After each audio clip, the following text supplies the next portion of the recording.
think everyone feels like the world changed on a random weekend in March.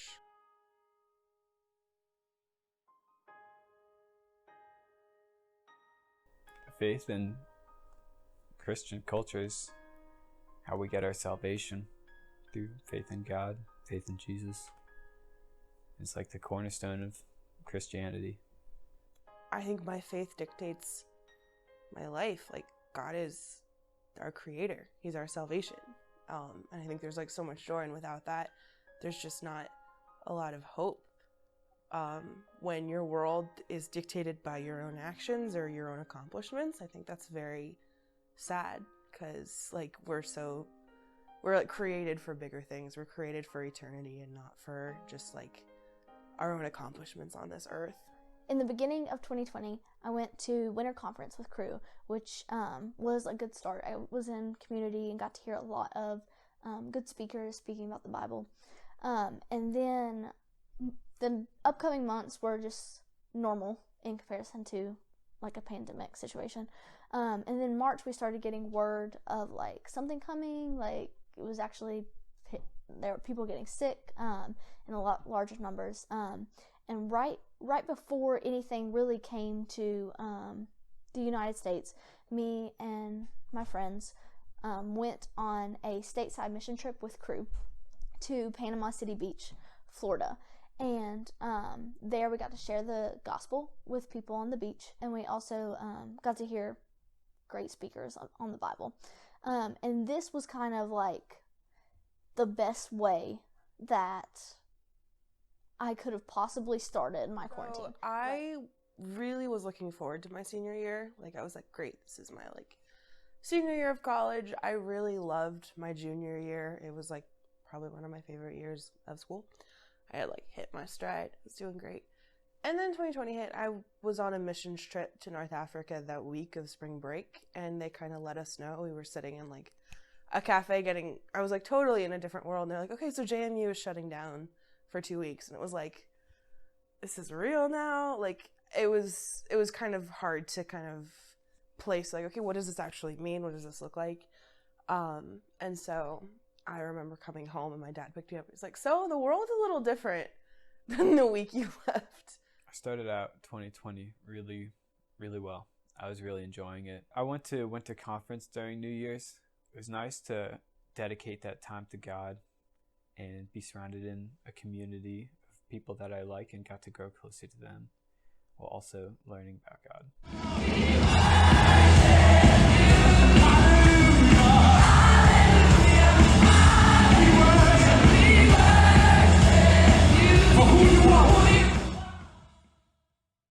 With this pandemic, there are so many people around me who are struggling with anxiety and depression, and just the hard stuff, right? Like the mental stuff that like people don't usually talk about. And it's, in college, we learned to start talking about these things, and then this pandemic has made it 10 times worse.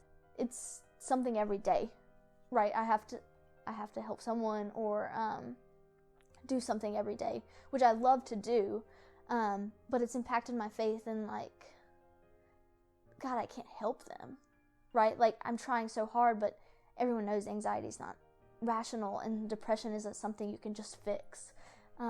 So I'm like struggling with this realization of like, I can't do anything for them except be here and point them to Christ. And so it's been like a double-edged sword. On one side, I see my flaws, like my imperfection. I can't help people. And at the same time, I can see God's holiness and how he can help people. I think the biggest thing that I've taken away with my faith this year is just like leaning on God's consistency. This year has kind of taken away a lot of like identifying things for people. So many people have lost their jobs, have lost family members, have lost like, you know, the things that brought them joy when people still met together. And there's something beautiful about like God doesn't change and we can always lean on him, which is pretty freaking awesome. But it's hard to see like the world's so disjointed right now, but like I feel like that's not any different than living in a fallen world all the time. It's just very obvious right now. But people are still just as in need of God's grace and mercy and love this year as they are in a year.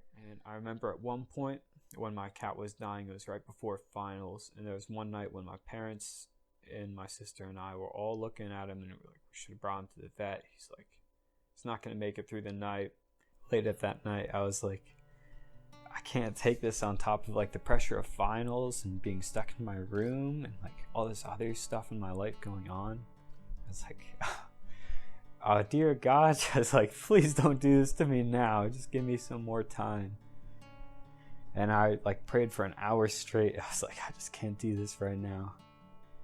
And like my cat like stood up and started walking around. He started eating and drinking again.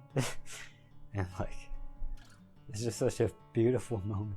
And so it's really cool to have that, like, it felt like a miracle in my life. And I know some people might hear that and be like, oh, well, that stuff just kind of happens. He's an animal, and who knows, like maybe animal thing. But to me, it was like a miracle. It was like a prayer answered right in front of me. And that really helped me in my faith, and I think about that sometimes. And I still experience doubt, and it's very easy for me to go back and think, like, was that really God that did that, or was that just lucky, or did I like not remember it right, or was that just so hysterical at that moment that I imagined it, or something like that. But sometimes it's so easy to see how God has worked in my life.